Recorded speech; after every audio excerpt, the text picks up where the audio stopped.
Just think of it as the rough draft of the podcast world. This is the Newbie Writers Podcast with your hosts Damien Bolt and Catherine Bramkamp. Hey, it's episode 185 of the Newbie Writers Podcast, and Catherine's back from being stuck in the mud for a few days. Yep, that's what happens when you go boating on a lake in California right now. It's pretty much muddy. Or on fire, from what I gather. Or on fire. There was no fire, so we were pretty happy about that. But definitely mud and a very, very, very low lake. But positive, we had it to ourselves because no one wanted to go on a really low lake. Right. I don't know. You Americans. Anyway. What a week. I'll just say yes. Yes. Well, we've got a special guest on this week. Every guest is special, but we have Alexandra Kostoulis on. Is that right? We just talked about this. Yes! I had it easy last week. We had a Michael on. Yeah, Michael Sullivan. Woo, that was much better. But Alexandra, we are excited to have you on. I was so interested in talking to you at the Bay Area Book Festival. I don't know if you call it North Bay. I mean, the names are going to change a lot. And you run the San Francisco Creative Writing Institute, and I'm interested to talk to you about that a little bit more. Sure. Well, it's really great to meet you and great to see you again virtually through the internet. Thank you so much for having me on. Oh, you're very welcome, of course. All right. So what's it about? Why would you want to start an institute? I know writers need institutionalizing, but yes. I know, that's very true. Well, I was a teacher for 10 years in the community college and university systems. I taught composition, ESL, which is English as a second language, and creative writing.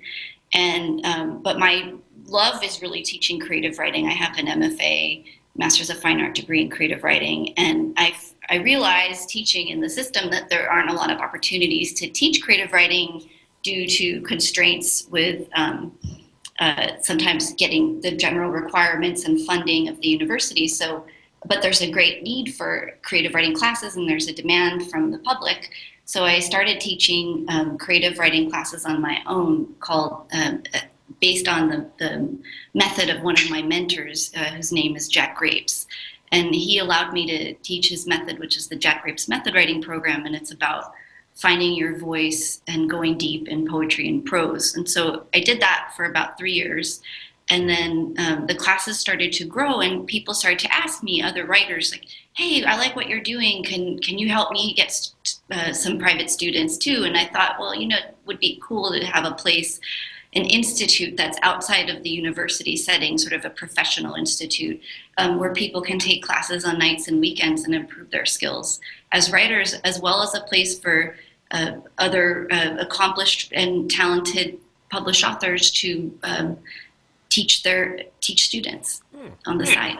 So that's why I started it, and so here we are. Is that hard to set up though? I mean, is it like setting up a company, or I don't know? We're sort of like a literary startup with nonprofit leanings. We're just entering into an agreement right now with a nonprofit sponsor, umbrella organization. Their name is Safe House for the Performing Arts, and they're in San Francisco, and they are going to be our fiscal sponsor, so that we can start receiving donations and apply for grants under their 501c3 status. So do you then host, I'm getting a lot of echo from you. Are you able to turn your speakers down a little bit? Sure. I love the sound of the Mac. You can tell I have a Mac. Hey, we love our Macs. Leave our Macs alone. Hey, rubbish. So where do you host these sorts of things? Do you approach then a local university or school or somewhere and say, hey, can we borrow a couple of classrooms for a while, once a week? Well, actually, I host them in this co-working space in downtown San Francisco called WeWork. And I rent the conference rooms, and then and it enables us to keep it small or expand as we need. We started out in an art gallery, which is now defunct. It was in North Beach, called the Emerald Tablet. And then we've sort of bopped around and ended up in WeWork, and we really like it here. So, but do But you have it's to mostly approach them and say, techies look, and startups here, so we're kind of the one arts organization. but do you have, Token arts organization. Yeah, we're the token show pony arts organization, and we're very proud of that. Yeah. I'm just trying to think of how you go about it. You walk into an art gallery and say, yeah, hi. I run an institute for writers. Mind if we sit in that corner for an hour? Well, how we met was the owner took my class, and I put in a flyer up in City Lights bookstore in North Beach, and then he saw it and he called me and he took my class, and then I needed a space as we expanded, and he told me, we want to come to my gallery, and I said, sure. And that's how it started. So what about you, though? You know, have you written anything, got any books out, that sort of thing? Well, right now, I've published a few short stories, and I've got a collection of poetry that's not out yet, but it's on its way out. I'm looking for a publisher for my first novel in progress. It's called Persephone Stolen, and it's about a Greek-American girl named Persephone who moves to San Francisco with her grandmother, and she falls on hard times, and her grandmother gives her a relic from antiquity, but she thinks it's fake, but it turns out to be real, and then she ends up having to go on an adventure selling it on the black market to save the family home, and that's the story. So I've been a writer for about half my life, since I started taking creative writing workshops with the Los Angeles Writers and Poets Collective with Jack Grapes in high school, and then I went on to get my bachelor's in literature and creative writing at UC Santa Barbara at the College of Creative Studies, and then I taught ESL for a couple years, and then I got a Master's of Fine Art in Creative Writing in English after that. So I've written blogs, I've published a few journalistic pieces, published a lot of individual poems and short stories and essays, but working on the first big work. And I found that finding a community of writers and continuing to create one as I go and as I create has been really helpful to my own process and sort of like a lifeline for me. And I think for my students as well. So yeah, that's my story. Teaching English as a second language must be a bit interesting. So I often, work through schools. I see those teachers doing it. I was in a classroom the other day. I had my client with me, and there was a teacher teaching Japanese students how to speak English or, improve their English. And he stopped us while we were doing our site survey, and he says, okay, class, we've got guests in here. What do you say to them? And they said, good morning, you are a beautiful man. That's wonderful. Maybe the wrong thing to say. Yes. I went, well, they're clearly not talking about me. But how do you go with that? The challenges of, obviously, you speak English very well. Do you have a second language that you're fluent in, so they focus you on that? Well, I speak English as a first language. I'm a native speaker of English, but I also speak Greek as a second language, modern Greek, which is the language of my people, so to speak. And I also speak Spanish. And I think knowing a second language and a third language have been helpful in understanding what students go through when they're trying to write and read and speak in English. And even in the Creative Writing Institute, we get students all the time that write in their own language. Like we had a Brazilian student who said, do you work with non-native speakers of English? And I said, yeah, of course. And it helps, I think, even with we have a non-native speaker of English every term in our creative writing classes, who's usually their English is perfect, but they feel maybe insecure about it because maybe they have an accent, and they haven't written in English, but they've written in their native language or, in back home. I know two languages, English and Australian, but I don't know Australian. You really have to coach me. Yeah, you're too sober for that. I'm drinking tea right now. So. Do you find, though, that And I've heard this from someone else, that once you've learned a second language, learning a third and then a fourth becomes easier. It's almost like you unlock that part of your brain to be able to do it. I think that's true. I mean, I think it depends on the language, because I think if they're very different languages, it might be hard. But like if it's a more visual, like Chinese or something, versus a more like phonemic language where it's related to the sounds and related to letters versus pictures. I think that might be different. But I think, I think learning Spanish was easy after learning Greek, but I think you have to kind of acquire a second language, not learn it. So it's just like with learning to write creatively. It's the best form of learning is acquisition, not rote.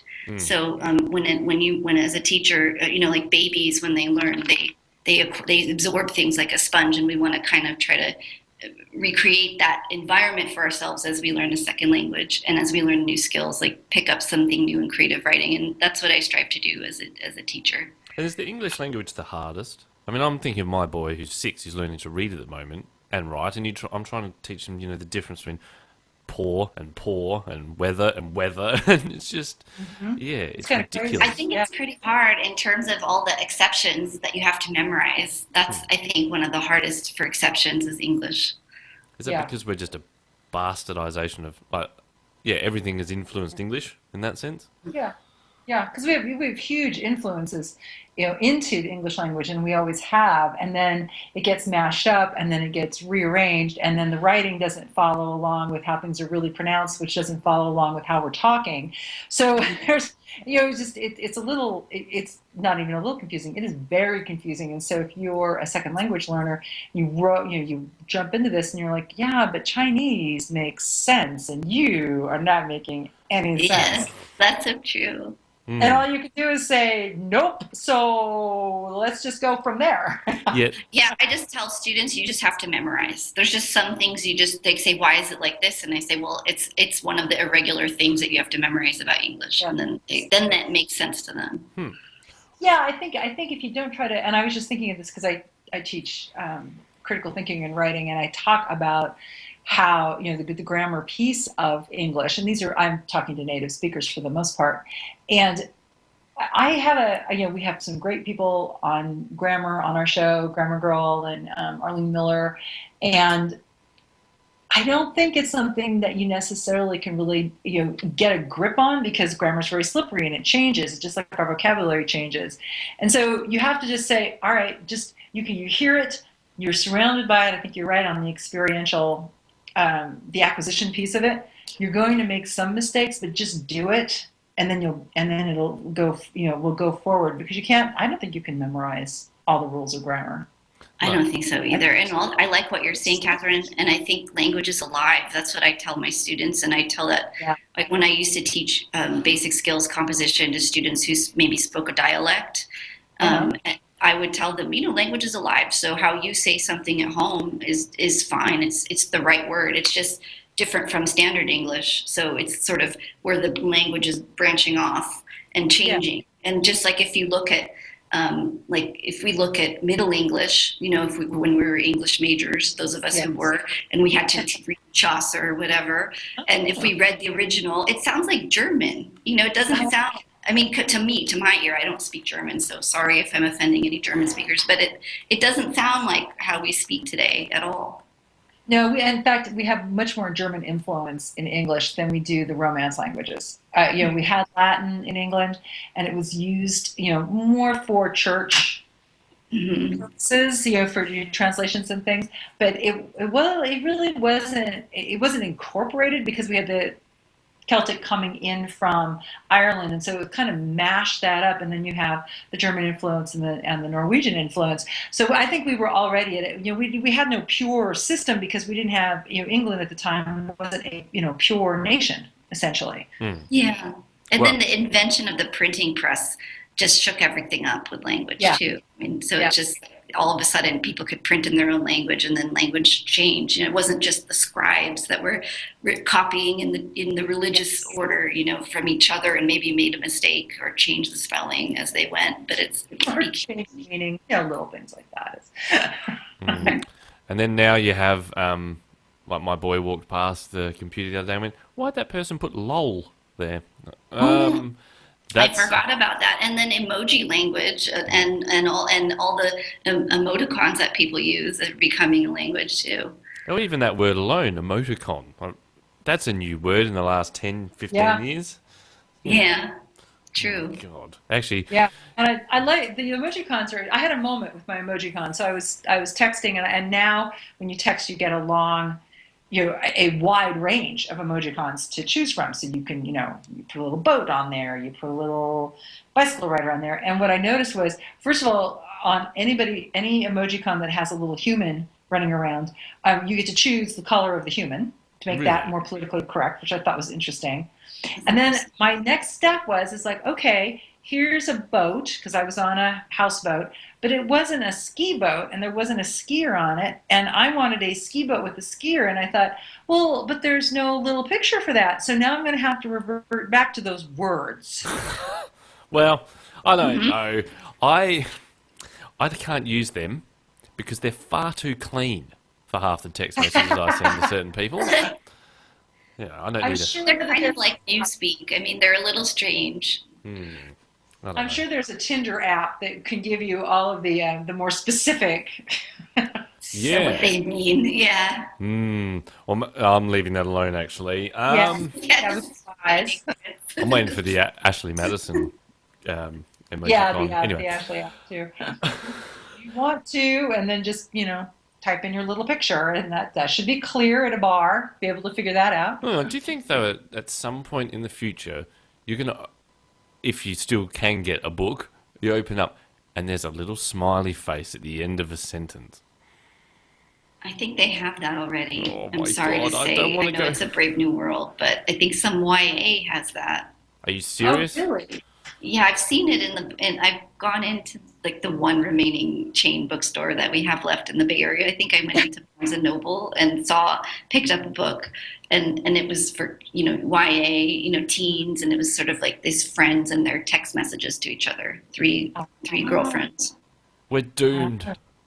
That's it. Okay, well, no, because I was helping edit a book for one client, because that's what I do. So I was editing a book for a client, and she had that same kind of idea where she had long text messages to between the characters, and I'm reading it, and I told her, and I said, that's great because you're being hip and everything's great, but give us another 2 years and we're not going to know half of those tiny words that you've got, half of those shortened words.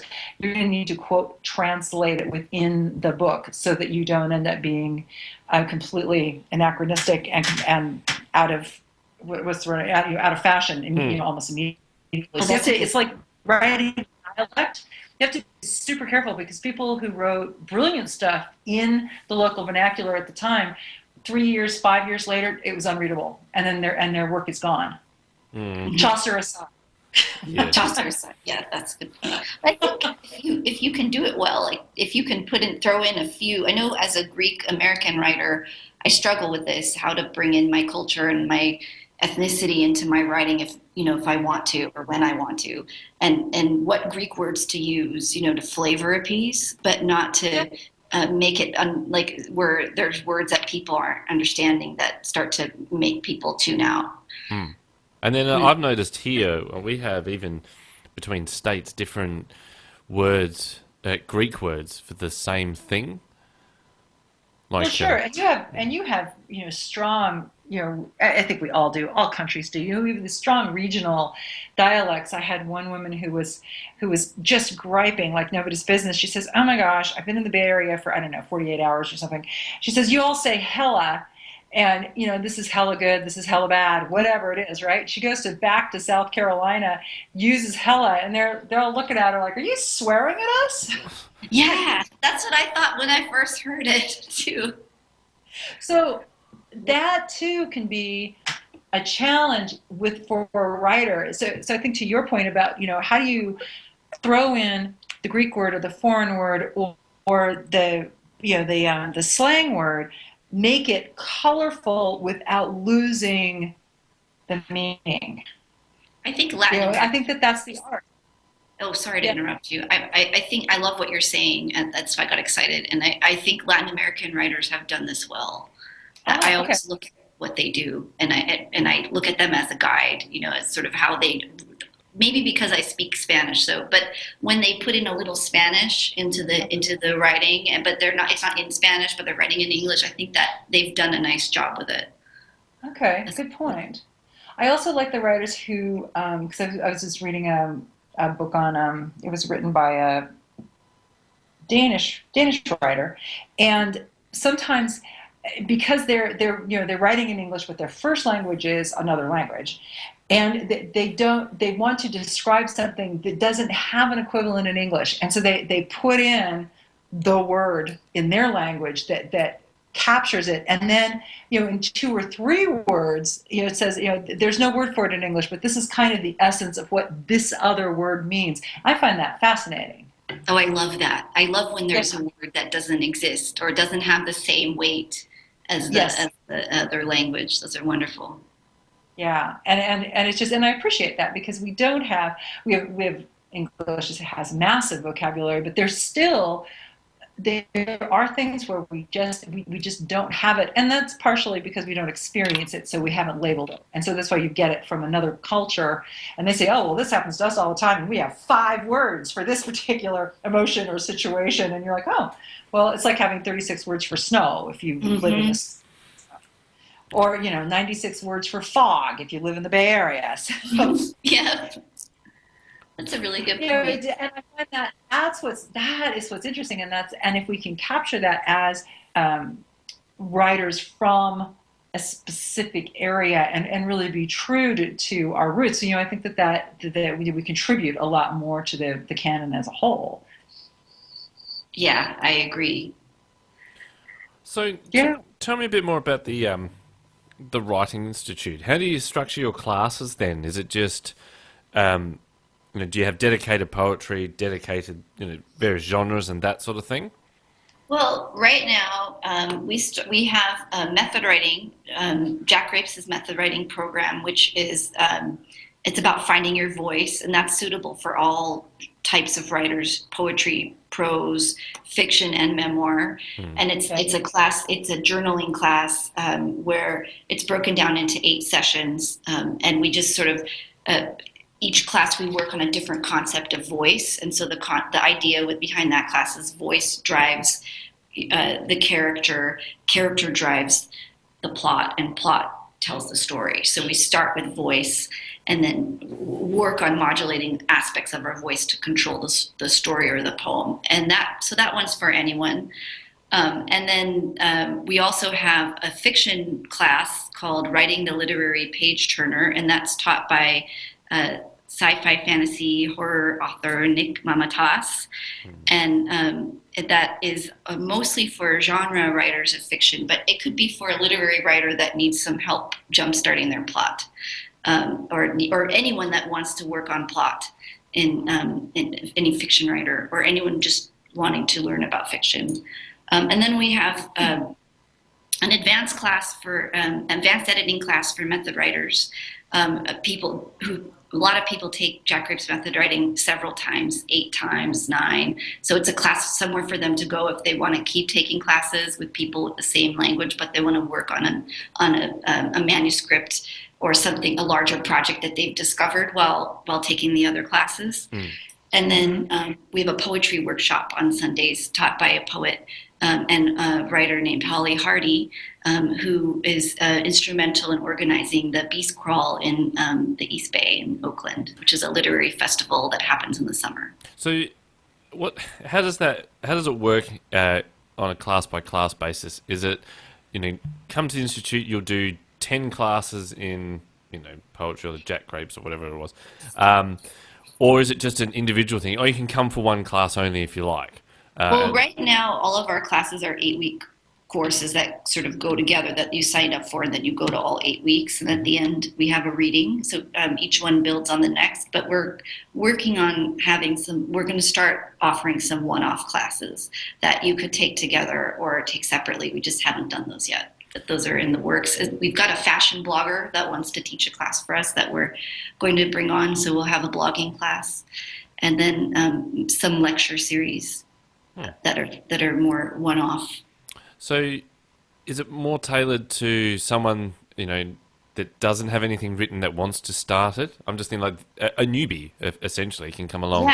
Yeah, we welcome newbies. Many of my clients have started out, walked in off the street because they saw a flyer, always wanted to write, never tried it. They were also taking a drawing class, and they're like, oh, maybe I'll take a writing class. And then those people have ended up falling in love with writing, applying to Masters of Fine Art programs in creative writing and getting in to pretty prestigious ones. And then, deciding, like, I want to be a writer. This is what I want to do. And that was heartening to know. But some people are taking it as a hobby. Sometimes people want to write about their job. They have a really interesting job or a life experience. Sometimes people have been secretly writing poetry their whole lives, but they've never been sharing it with anybody.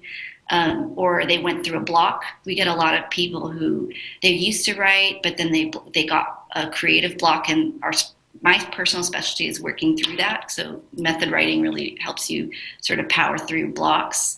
But then we get also I'm really honored to have some of my colleagues from my Masters of Fine Art program from graduate school who are accomplished writers, and we get people who've published 2 books and are working on their 3rd.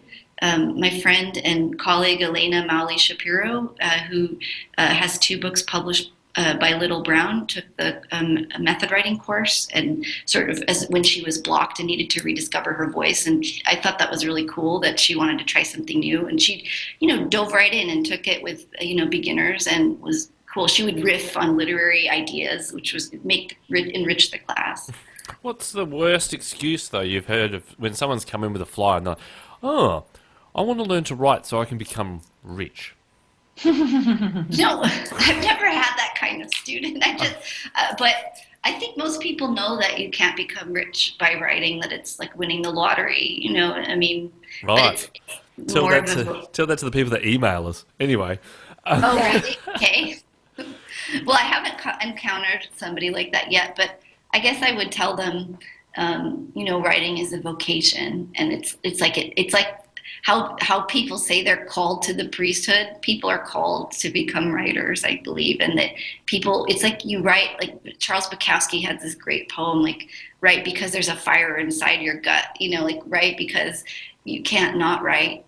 And that's why I write. I try not to write every couple years, and then it doesn't work out. I can't stop. I'm compelled to storytell and narrate my experience, and I think other people that write are too. At least that's my perspective. Yeah, that's a common thread. I know with Michael Sullivan last week, he was saying something very similar. He said he writes because he wants to write stories that he wants to read. Yeah, that's very common.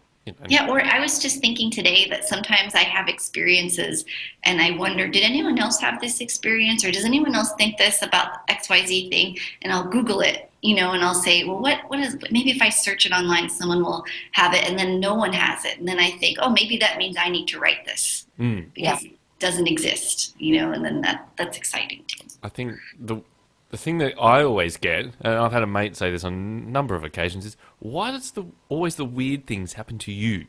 Like, I don't know. I get that too. Maybe as writers, we're really good at paying attention to things, and we're really good at observing, and we're like, when we train ourselves and we're in our writer mode, and we're like conduits for things, we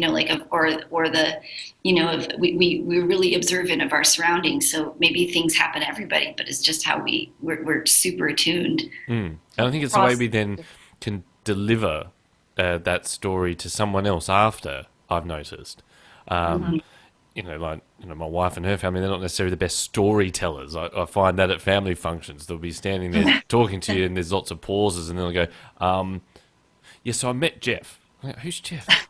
You know, that sort of thing. I think, Jeff. and then, you know, Sharon says to me, "You're such a storyteller, you just inflate everything." I'm like, well, not necessarily, but I colour it a little bit. But that's the whole. I think that because I have my husband's family, they're not writers, but they're Irish storytellers, and my favorite thing to do is I get either 1 to 4 siblings in the room together, and they cheerfully rewrite history right, left, and sideways, and I love that.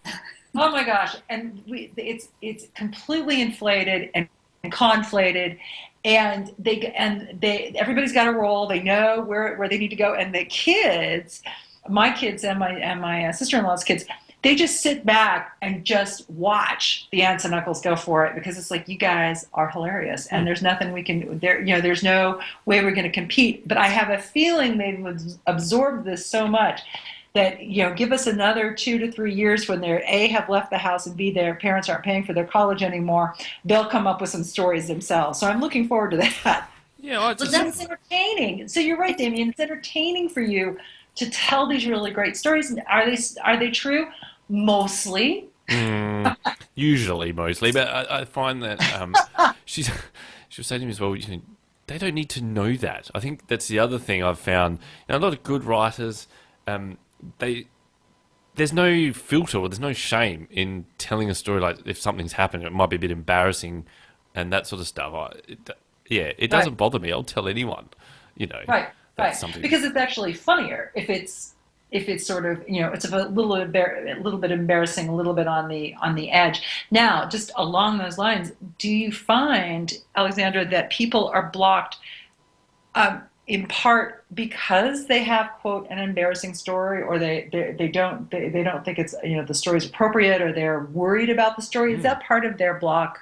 Yeah, sometimes, and sometimes people need permission to tell their story. And by that I mean people need to give themselves permission, and that's because sometimes life is hard, and things happen to people that shut them up. We're taught all the time, to in society and to get along at work, and to live when we're living our lives, to keep it together, and not to let things bother you, and we repress a lot as humans. And also, if you're from a marginalized group, whatever group that is, a lot of times your story has been silenced in so many different ways that you can't even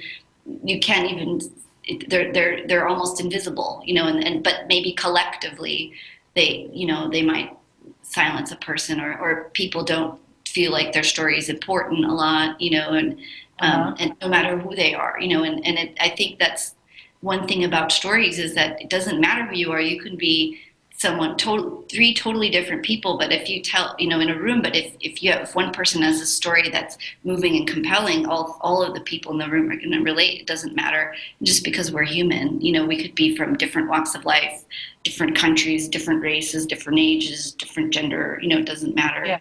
It is interesting, though, because those stories are often the best ones. I mean, how many do you read that are, "Oh, I'm a white, middle-class, wealthy person"? Oh, boring. It's everyone. Well, so you're going to say Jonathan Franzen? Yes, I am. Well, he's had a lot of.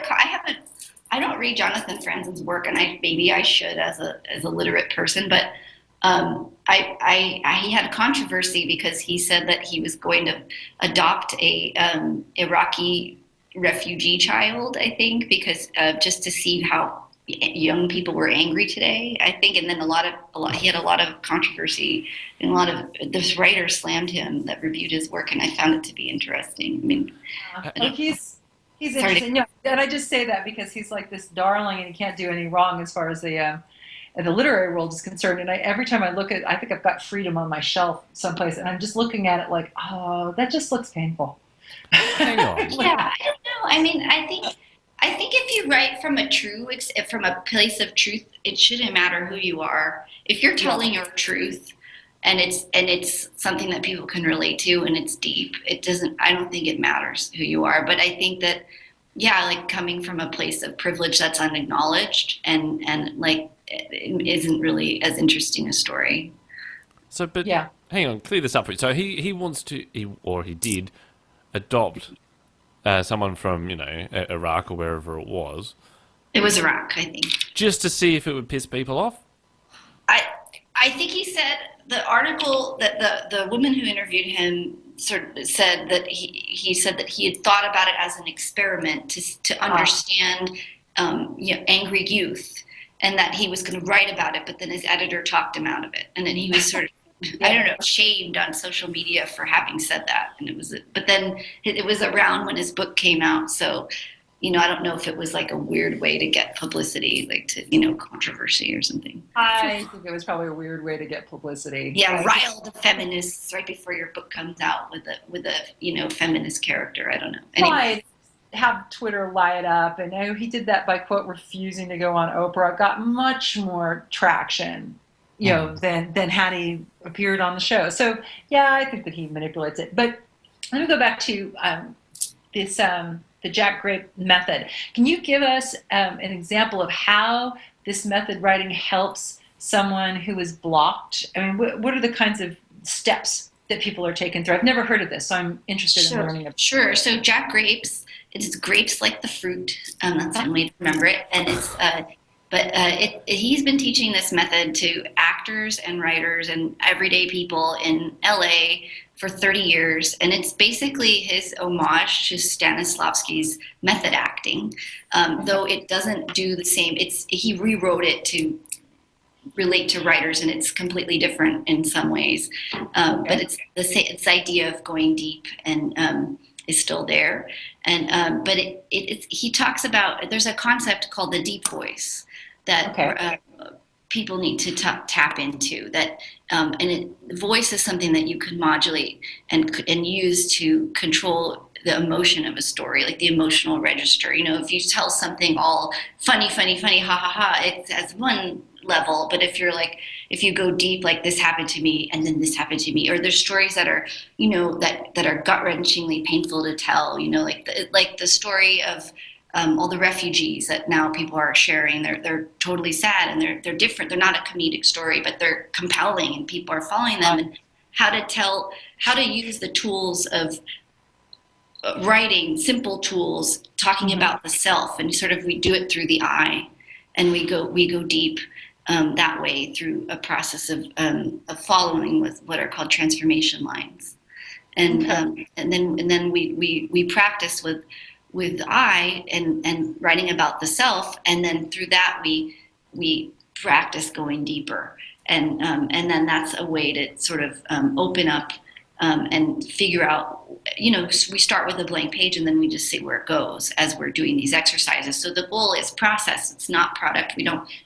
Whatever you think you're writing, you're not really writing it. You're writing this other thing, and that's what the method writing is. And people just discover things, or people will tell stories that they've never told anyone that's been bothering them all these years, or that they never thought to tell anyone, or that and it's like it's sort of like a way to discover your personal truth and find your deep voice as a person. And then if you're a fiction writer, then you have to sort of realize that you're going to translate that to your characters and sort of use that as a way to excavate into the deepest part of your characters. But if you're a memoirist, it just relates directly, or a poet, it can relate directly. And then we do like a sort of framing exercise that relates to scene building, and we look at how to tell the story of a scene. We do some visual work around that, but it's that basically it's about finding your deep voice, and it's modulating and how to go in and out, because you can't be deep all the time. It's like if someone's yelling in a play,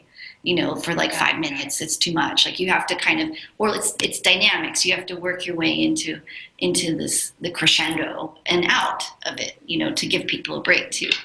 Have you ever had a student come through and they've got somewhat of a manuscript, or they've started something, and they're there to try and push through because it might be a bit blocked or whatever?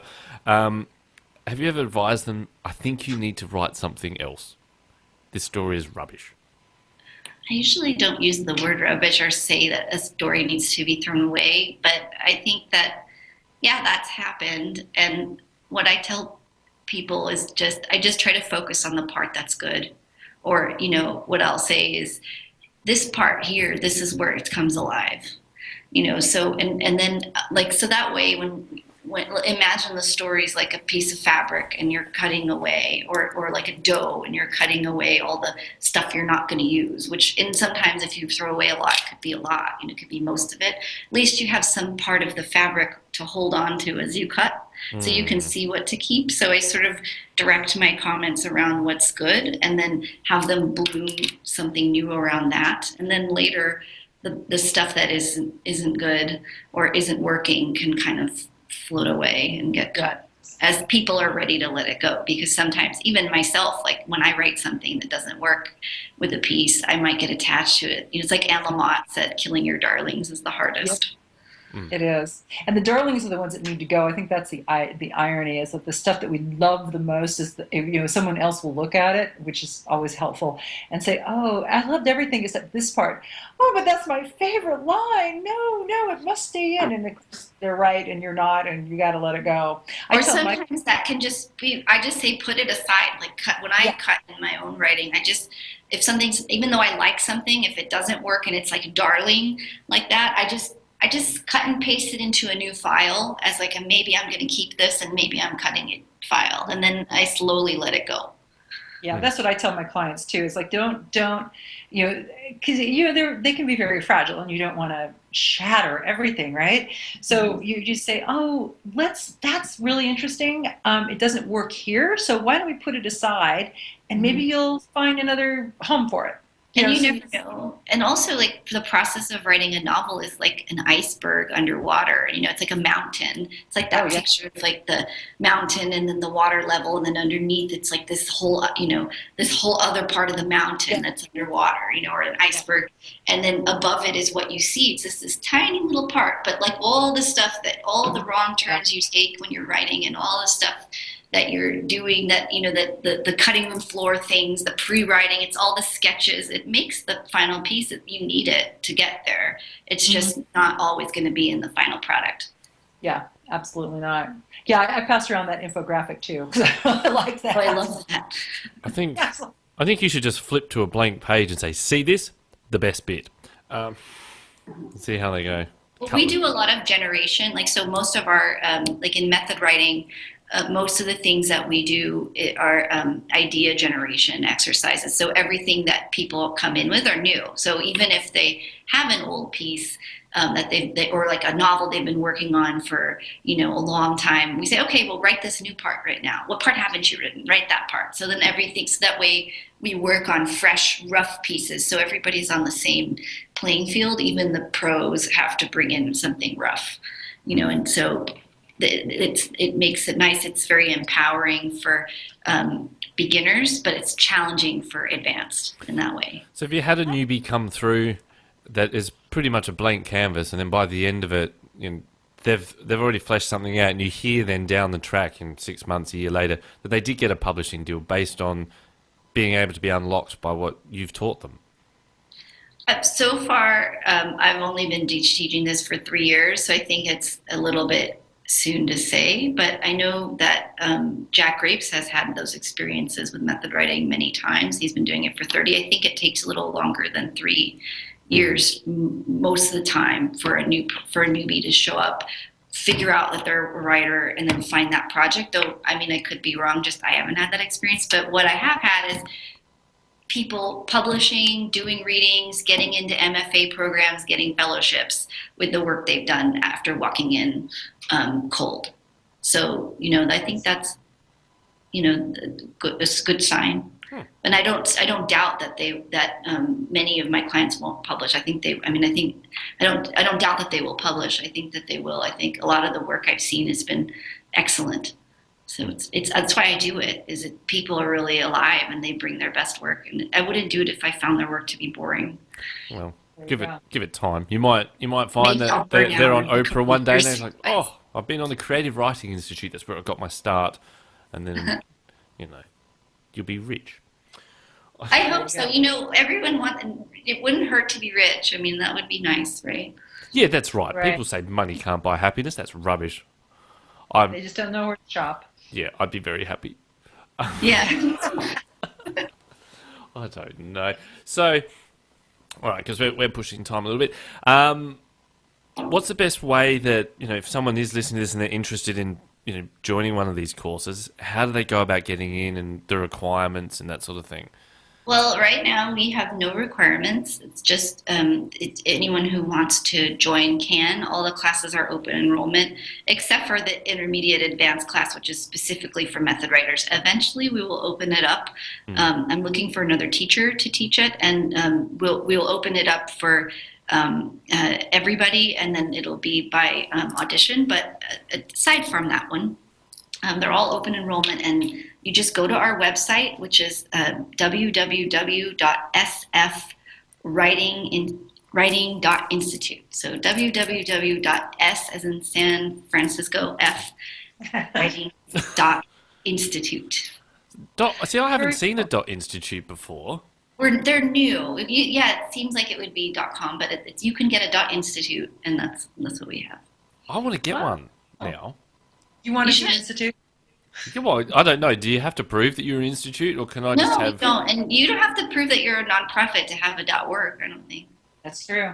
Oh, That's true. You can just do it. The Newbie Writers .institute. What an amazing, worthless institute. But yeah. You could get .news and .guru if you want. I like .guru kind of. .guru? What? What's that? I am Groot. Huh. .guru. Oh, guru. Oh. To pronounce. This is a whole different realm. Newbie Writers Guru. Well, that'd be Catherine. It's not me. I like it. Oh, jeez. All right. So, where can people find you out on the internet? I have a website called alexandracostulis.com as well. Oh, and we also SF Creative Writing Institute has a Twitter page and a Facebook page and an Instagram if you look around. But you can we're the most active on Facebook, so SF Creative Writing Institute Facebook, you'll find us. Right. Well, yes. We're not on Instagram. It doesn't appeal to me. I don't know why. It's more visual. I know it's a lot of work to keep it up, so we haven't. I have a personal Instagram, but I'm not so good at keeping up the institute Instagram. We need to work on it. But okay, you can school me now. Like, when it comes to the writing side of things, how does that apply to Instagram? You take photos of a book. Well, I follow a lot of writers on Instagram, and they follow me, and like a lot of like other reading nerds and stuff. And sometimes they take pictures of a book or pens or quotes they like, or like. I don't know, like something that's inspiring to them. I don't know. How does this help the world? It doesn't help anything. It helps Instagram make money. Right. Because I post a lot of rubbish on Google Plus, pictures of cats. I don't go on Google Plus because I feel like I can't join another one. I don't know how you guys feel about that. Yes, but that's it. It does have the reputation of one more thing, doesn't it? Yeah, that's how some people feel about Instagram. That's how I feel about Google Plus. Yeah. See, that's what I'm thinking of the Instagram thing, because it feels very photos based, and I'm sure it has a really good niche for those people that bake a lot of cupcakes and take photos of trees, but it doesn't really selfies. A lot of selfies. Doesn't really help. I don't know. I just don't see how it can apply to something like Newbie Writers. Maybe not. Maybe all of your newbie writers could take pictures of what they're writing and then do a hashtag newbie writers on Instagram. That would be kind of fun. No, because then you get those people. So use Twitter. Well, I think Twitter. Yeah, but you get those newbies that would take a photo of what they're writing and then go, "Oh no, it's out on the internet. Someone might steal it." Well, nobody cares. That's the truth. Is that the story inside of you is yours to tell. No one's going to execute it just like you. Exactly. Right. Yeah. Exactly. All right. Well, it's been a pleasure having you on. Please stick around. We've got other bits and pieces that we can do, like a word of the week, tortured sentence. Unless there's anything else you want to add, Catherine. Do you want to ask any more questions? No, I would just thank you so much for coming on and telling us about this. And I've never heard of Jack Grapes or the Jack Grapes method, so I learned something new, and I appreciate that. Oh, thank you very much for having me, and I'm so glad that you came across our booth at the Bay Area Book Festival, and thank you to them for letting us have a booth there. That's been awesome. It was a good event. Yeah, if you ever want to come to our events, we're having a reading on September the 18th in San Francisco at our location. We're in the WeWork building at 25 Taylor. And Uh-huh. you personally are invited, both of you. I know you're in Australia, Yeah, Damien, going but to be a little bit hard. check it out. But and any of your listeners are also welcome. It's September 18th at 5:30, and we'll have beer, and it's free. Oh, There you go. Beer and free is excellent. Good combination. Yes, is it free beer? free beer. Well, maybe I will fly over. Fly over. God.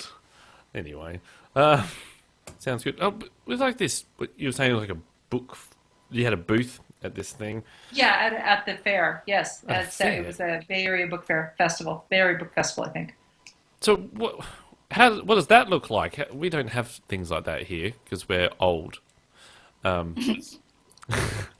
it was enormous. I mean, it was what at least five streets in Berkeley were closed off, and there was one street that had the food trucks. So you have food. They had a big sculpture of books, and and the point was to go in and you could choose a book and take a book for free. They had lineups of organizations like the Creative Writing Institute or Redwood Writers or California Writers or various authors who I met and vetted, and we've had them on the show, and and then they had lectures, and the lectures were very well attended. Oh, I wish I would have gone. I was working the whole time at the booth, but I had fun. But it was a different experience because we got people coming by. But I wanted to go to the lectures. I heard they were great. Yeah, they were really good. So they're doing it again. I'm not going to be able to go because I'm going to be in Spain, I realized. So not going to be able to go to that, but it's the beginning of June, right? June 4th and 5th, something like that. That's great. I'm just trying to picture it in my head. I mean, is this something that then like the local council get behind? Yeah, I think they do, and it's the first one. I mean, they have a big one in Los Angeles, the LA Festival of Books, which is sponsored by the LA Times, and I think this is the Bay Area's way of trying to grow that here in the Bay Area because Los Angeles has 30,000 people, and it's at USC. It was at UCLA for a while. Oh, okay. And it's at USC now, and I've been to it. It's great. I think this is a cool idea. I just think about sort of our Writers' Week, which has just you know, I don't know, like they bus in the nursing home or something, and they just listen to people be interviewed. It's terrible. I'm going to go out there and say it. I know it's publicly out there. Yeah. Well, Damien, maybe you should start one where you are. Oh, that sounds like so much work. Yes, probably should, but Yes.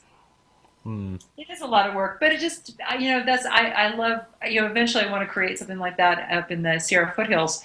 And it's a lot of work, and you have to get, it takes a while to get the traction. But I thought the Bay Area Book Festival was well done, well attended. They were really good at starting lectures on time, ending them on time. That's a big challenge with people who want to talk about what their favorite subject is, and they moved it along, and Berkeley was it was well monitored. The crowds were well monitored. Yeah, and Berkeley totally got behind it. It was nicely done. that's what But I think. there's a lot of moving parts. You're absolutely right. That's what I think should happen here. I mean, look, as much as I trash on it, it's in a really bad spot. It's in what we call Mad March. So we have, all these festivals going on with comedians and fringe festivals, arts, that sort of stuff. We've got then car racing at the exact same time. And where they do... That's bad. Yeah, the car racing at the same time as a book festival, not so good. No, and so when you've got a book festival for a week where and a lot of people turn out to this, don't get me wrong, I've been to them and there's, thousands of people sitting there watching people being interviewed on a stage in the parklands, and yes, Adelaide has very nice, pretty parklands.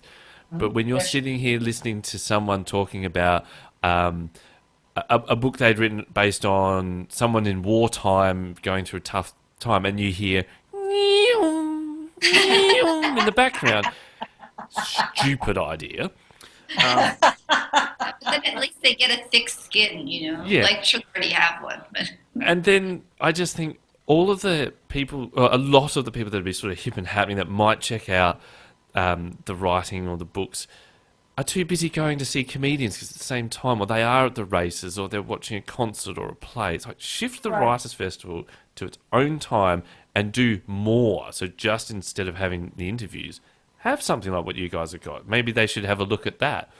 The whole book festival thing and blocking off an area or doing it at the uni, which is actually next door.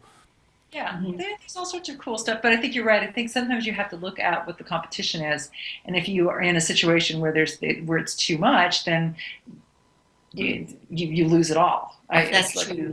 Yeah, we had a reading, and it was supposed to be on the same day as the Warriors parade. The Warriors basketball team won the championship, U.S. championship, and we had to cancel it because there was a huge parade. Everybody was in the street. You know, it was in Oakland, and our event was in San Francisco. But I was just afraid of that conflict, so we changed our date to September. That was smart. Sometimes you just have to look at that and say, I don't think that we're going to compete with the Super Bowl this year, and we're not going to move that. One year on the Super Bowl, I went to Green Apple bookstore in Clement Street, and I found all my other fellow nerds, and we were all there hiding. Like, it was packed. It was all the other book people, and we were all there, like escaping. You're all standing around. It's like, I don't know who's playing. I don't know. No one knew. Yeah, we were just there. Very good. Sport. Okay. All right. Prompt. Do you discuss things like prompts for people so they can kickstart their sort of writing? Oh, yeah. I mean, a lot of the exercises that I give in method writing are prompts. But they're more open. Like you can do whatever subject, but the prompt is sort of more like try doing it like this. Now try and doing it like this. Like it's sort of styling your writing versus subject matter. But the poetry workshop works in prompts, and writing the literary page turner does as well. I took that class with Nick Mamatas, and it was fabulous. It was a great one. Wow. Very cool. We have a prompt. We do a prompt every week. Wow. What's your prompt? I want to do it. It's a true story. On your regular Sunday stroll, you come across a pair of lovely high-heeled shoes abandoned in the park. Both of them. What's the story here? The story is that factually it's incorrect because I wouldn't be on a regular Sunday stroll. Me neither. Yeah, exactly. Who the hell does that? Okay, and high-heeled shoes, wow. High-heeled shoes. They were great. They had wooden stacked heels, very pointy, very modern, and they were just abandoned on the side of, and the reason I say Sunday is because they were clearly abandoned Saturday night. So I'm wanting to know, my first reaction was, wow, did she wake up wherever she woke up and said, where the heck are my shoes? I imagine it was a drag queen, and that she left her shoes. They're really big shoes, and that she left them, outside of a house. Maybe she couldn't get back home, and then she had to walk barefoot because if they hurt, and she was maybe drunk, a little tipsy, she left them. Right. I'm more thinking Catherine's first thought was, will they fit me? I thought of that, but no, I couldn't walk in them. You took them, didn't you? Yeah, are they like expensive, like, fancy shoes, or are they just whatever shoes? I didn't look because I should have looked at the labels, but I don't think anybody would just abandon Louboutin shoes in the park. That's what I was thinking. Is the ones with the red on the bottom. Right. Yeah. Right, the one with the red soles. So there's that could be part of the story too. It's like, well, it looks like they got them at Ross, so maybe they just abandoned them because you only needed them for 2 hours. So maybe it's a candid camera, and they're seeing if someone takes them. There you go. See, it's a very good prompt. You think about all sorts of things. You took them, didn't you? I did not take them. Oh, right. But I walked by them twice, so the person who forgot them really forgot them. You were thinking, should I take them? Anyway. And in San Francisco, in my neighborhood, people leave things all the time for others. Like I don't know if maybe now as it's gentrifying and getting fancy, they're not doing it as much. But it used to be people would say, well, in their head, like, I don't want this teddy bear anymore for my kid. Maybe someone else wants it for their kid, or I don't want this. I don't need this belt or this printer, and then like people or TV, and then people will come get it. Oh. Yes, we used to do that. We had it was called hard rubbish, right? So me being a nerd in electronics as a kid and a teenager, once a year, my mother would go, right, your shed/workshop is being cleaned out, and she would drag all the crap out, TVs, whatever I was repairing, building, and she'd put them on the front lawn. And by about lunchtime, gone. Wow. Just have people come up going, have you got anything else in there? Like, go Yeah, my away. dad used to do that. He did that once with a water heater, and he's all, believe me, people will take it. And I'm like, what do you mean? He's like, someone's going to take it, watch. And I was like, Dad, no one's going to take that. And then someone took it, and he's a student. Yeah. We did that when we moved out and moved into, a new house or whatever. We had a couple of things. It was like a table, and it was rusted, and the top had fallen in. I said to Sharon, I'll just put it out the front. It's like, no one's going to want that. I'm like, mark my word. And at 1 a.m., a guy with a truck rocked up, picked it up, and put it in there. Yes, I've taken books. People give books like that to the street, and I've been the one that's taken the books. If it's interesting, I'll take it. Sure. Yeah. That's like the tiny little libraries, and they have the lending libraries that Yes, are really that's right. small. People put books in and out. We interviewed the founder of that about last year, Yeah. and it's the same idea. You take them, you do them. It's cool. Oh. That's great. You take them, do them, cook them breakfast. Now, should we do a tortured sentence? Yes, let's do a torture sentence. Next time, don't put the Roman farces on the right slab. Tortured sentences. That was me at last year's Writers' Week. And you could be loud because everybody was slightly deaf who was attending, right? That's right. I was angry by the time I got there, couldn't find a park. Because of the car race. Yes. And I think 1 year before they had the car race and the cricket on. I think the cricket had run over for some reason. And I was annoyed because I wanted to go to the cricket. Anyway, where did this tortured sentence come from? This one came from one of my students, and the essay assignment was to write about how to avoid bias in your writing. Okay? How to avoid bias. And, this is the critical thinking class. How do you avoid bias? And this is one of the sentences as they were trying to figure this out. That was the question you asked me. I still haven't written that, have I? Do you want to try it? Yeah, well, I was supposed to, but I just got busy. Because I sat down and went, well, I've got nothing to really base this on, so I walked away from it. All right, so this one is, arriving to fair decisions can be something that is very complicated. The complexity of this task is elevated when there are existing biases on that are factored into this problem. Okay, that's a lot of words that don't really go anywhere.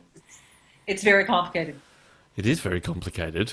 It's very complicated. My God.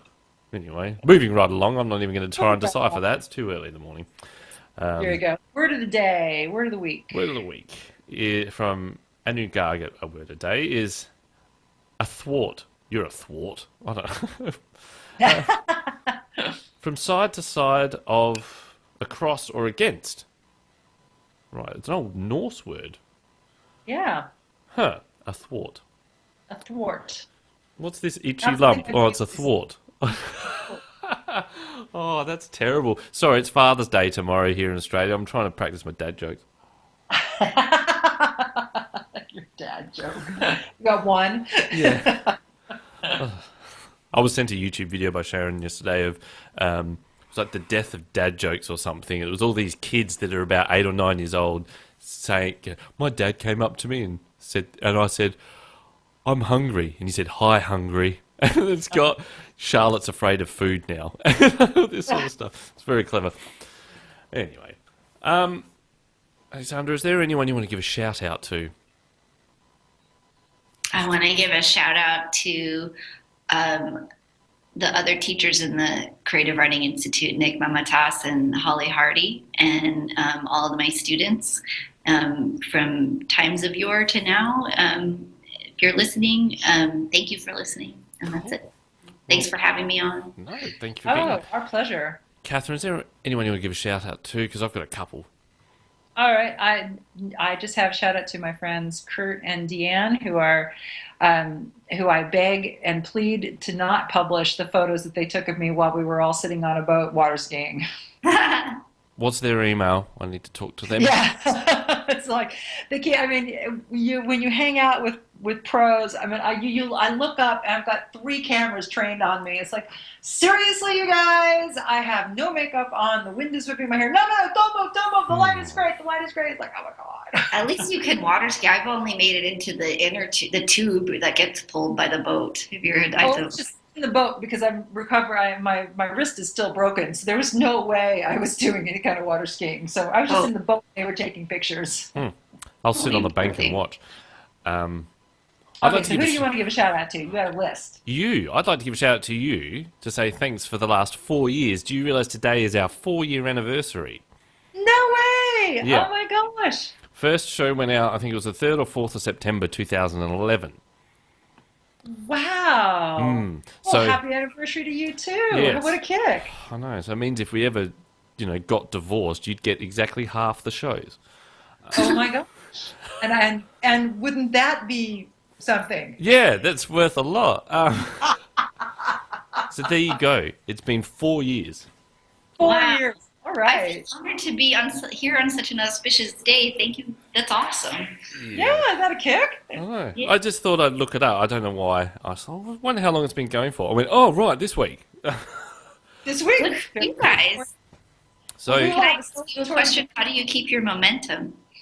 well, it sort of does itself, really, after a while. I mean, we have, people that want to be on the show. Catherine's always out there finding guests, and it can be as simple as when she's talking to someone, say, hey, I've got a podcast. Would you like to be on? Yes. And sooner or later, we're booked up till, when do we do it? Booked up till now? December? Yeah.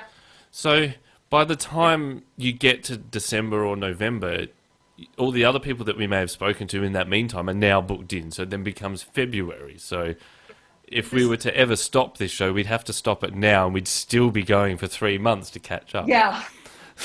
I think the other to answer your question in a different way, I think that one of the things is that we enjoy each other and we've become friends, even though we've never quote met in person, and our personalities worked together, and that carries a lot in a partner like show. And we also were really good at we're doing this for free. This is just a passion of ours, and so we tend to cut each other a lot of slack about it. And so we've really worked to not make it work. You know, some people take a volunteer situation and turn it into a complete nightmare. Oh yeah, I know. I'm on the board of a nonprofit. I know. But I think the best thing that works is that I'm still the newbie. I'm mainly the guy that pushes the buttons and records everything, but I've got an interest in writing, see? And Catherine's the pro there, so she can talk that sort of angle and give those tips, and I can be the one that can just cut people down. So everybody has a role. Yeah, Very that's important. right. But there's a general interest there from me. I just want to find out. And so I think it just works. And I can be that voice of those newbie listeners. And, and ask that really dumb question. And that way they can think, oh, God, I'm glad he asked that and not me, or send an email in. It's probably why we don't get too many emails with really dumb questions, because I'm always asking them. You're ahead of it. You're out in front. Yeah, that'd be it. Head of the curve. So in light of that, Julianne B, who has a cool thing on Google Plus. She has the Aussie shout-outs there, which she shouts me out a fair bit, which is good. Thank you for that. She posted a poem, which I'm going to read out now. It's Alexandra does a lot of poetry as well, so I think we can all appreciate this one. The Cat in the Hat on Aging. All right. I cannot see, I cannot pee, I cannot chew, I cannot screw. Oh my God, what can I do? My memory shrinks, my hearing stinks. No sense of smell, I look like hell. My mood is bad, can you tell? My body's drooping, have trouble pooping. The golden years have come at last.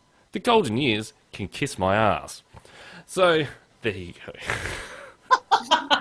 That's cute. Like Dr. Zeus. Anyway.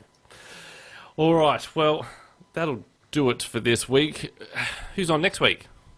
Dory Clark, who is going to talk to us about maximizing our marketing efforts, and I will be broadcasting from Ashland, Oregon, because I'm going to be up doing the Oregon Shakespeare Festival. So I'll be able to. It's very cool. So I'll be able to speak to that. Oh, well, there you go. All right. Well, until next week. We'll see you Happy then. anniversary. Yes, happy anniversary. Your book starts here on the Newbie Writers Podcast.